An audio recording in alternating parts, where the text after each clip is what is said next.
welcome to me beautiful work table. Let's pan this sucker out, take a peek at this while I check something out, because I should have done this ahead of time. My voice muted potato. Where we want to mute this so we don't get any extra sounds, and then head back to the table. Let's get to the short and sweet of it today.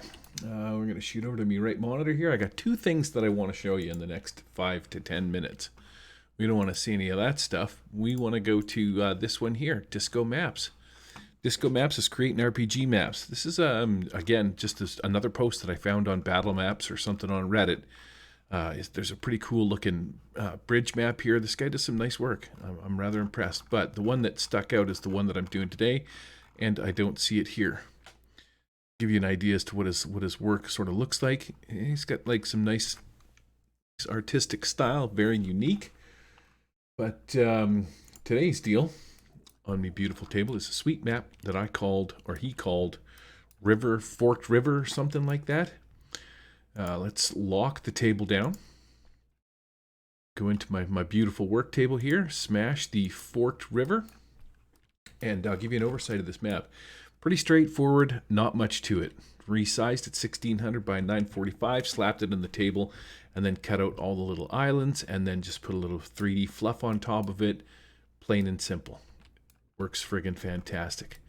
Smash the build button and see what this beast looks like when she's all said and done.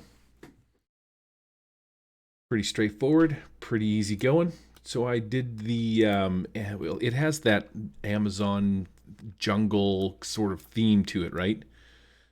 Patreon Disco Maps. I found some palm trees. These palm trees, if you have or are interested in this thing here, it's called Box Fan. And you can sort of just set it off on the side of your table. And then whatever direction you make it face, it'll actually make the trees blow. You might actually see some of the trees moving.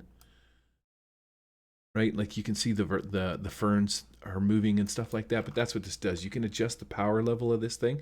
So if we crank her down to 1 and put her on like tornado mode, you can see these ferns are really giving her shit. These are some neat 3D elements. I'm not 100% sure where I found them, but I think if I go to workshop and I just type in tree, nope. Let's try. Where is the 3D trees? I did there. No, something. Oh, lame. I don't know where they're at. I found them in here somewhere. They were called. Maybe it's Box Fan. Maybe I deleted it and I don't know. Look up Box Fan, look up trees, look up something like that. You'll find these trees that move and stuff like that. It's a little taxing on the video card, so if you have players that are, don't have the best machines, I recommend not using it. That'll shut the trees down, and you'll see they'll slowly just sort of go back to where they were. Anyways, back to the map. So this map here is actually kind of sweet. You can go left, you can go right, fork in the road. What do you do? Decisions. What I like about this is it's going to allow me to use some of my jungle-themed minis from Paper Forge or Printable Heroes. For example, such cool minis as this panther hiding in the bush. Your players get off to take a leak. Well, I don't know why they wouldn't just whiz in the water, but let's say that it's time to do number 2, and they got to go in behind the trees and the bushes. At least they got sweet leaves to wipe their butts with, but that's neither here nor there. Panther attacks while you're trying to pinch off a loaf or something like that. There's some other cool stuff down here too that you can see. All of these minis are by Paper Forge, I believe. So I found this little 3D boat. You can move it down the river. I think I got these guys locked in place, so it's going to be awfully hard to move the boat. But over here, as a possibility, you have some winged scouts, some sort of looking insect. Looking, you know what I mean, kind of archer. It's labeled as like a scout, so she's a forward marching insect troopoid. Down here you've got a bunch of wasps ready to attack. This guy is labeled the Swarm Master. So yeah, he's standing up on high, making sure that you don't mess with his jungle, making sure you don't go dookie on his side of the river. Keep it over where the Medusa are hanging out. But yeah, it's a cool perch for this guy to sit up here and send swarms of some kind of like Amazonian killer bee or some deal like that towards you. On the other side of the river, maybe you want to go the Medusa route. Paper Forge Minis, we got some sweet little Medusae. We got a Priestess, just a regular looking one, Medusa Archer, and a Medusa Warrior, all hanging out in the jungle with a sweet ass tiger. So yeah, you got some options, which is pretty sweet. I dropped a little tree down in the back here just for flavor. This map is, maybe you want to bring another boat coming up river or downstream. Maybe this would be a good map for a Savage Worlds chase scene. You could lay the cards right out across the river, which would be kind of cool. But there's good little ambush spots, nice cover, and you know what? Your players just become sort of sitting ducks because they got to float down the river to the ancient Amazonian temple. Yeah, cool map. I really like this one. It turned out actually pretty good. Looks decent.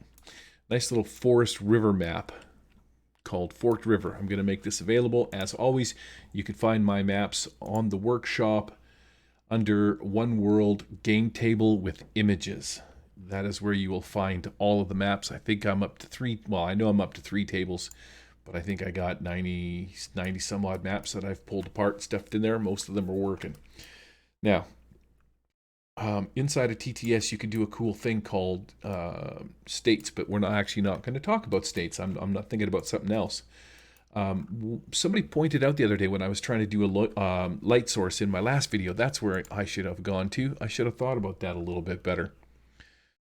This is what happens when you do videos by the seat of your pants. So under the TTS Battlemap, Rat King's Nest, I believe somebody left me a comment about how Christopher Leon 1 week ago, he said, I found that how you attach a light sphere to a figure matters when wanting to adjust the brightness. The second object selected becomes the parent object, if I remember correctly. I think he said that backwards. The first object is the parent object. So in the case of the floating green head inside the robotic chem scientist guy, can't really see it, but there is inside his melon a very small little orb right there. Let me see if I can't zoom into it. And so that orb is what actually creates the lighting effect. If you select the orb first, it will become the parent of the two. So what you want to do is you want to go to combine and hit attach.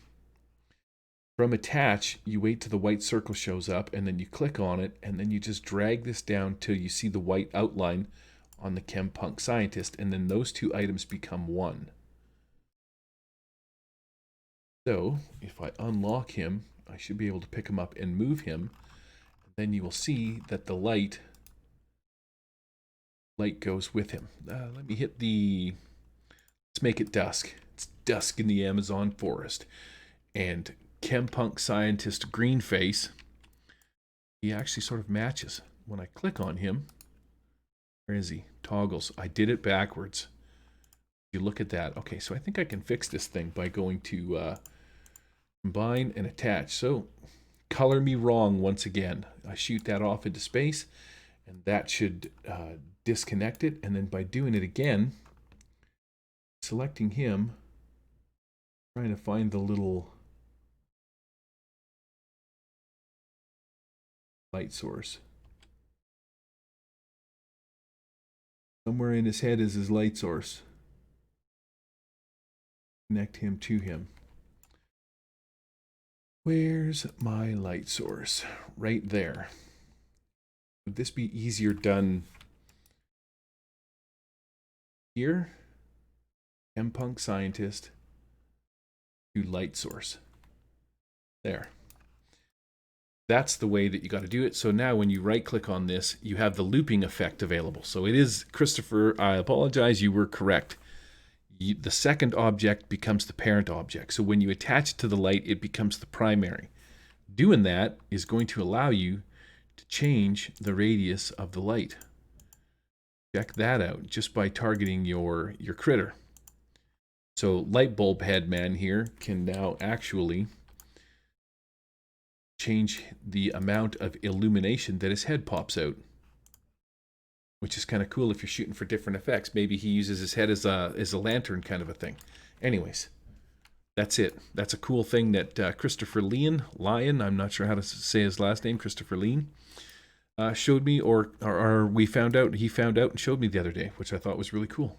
It's fantastic. Now you can do that sort of stuff. You have sorcerers with like shooting fireballs and whatnot. You can adjust the illumination on their hands or put it in torches if you have characters with lanterns and stuff like that. Just right click on the character. They're like, yeah, I kick in my lantern.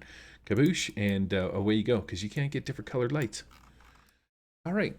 That's it for River Fork map and whatever that's called. Attaching spheres so that they become the primary, and you can just right click on your token and change the lighting effect on them.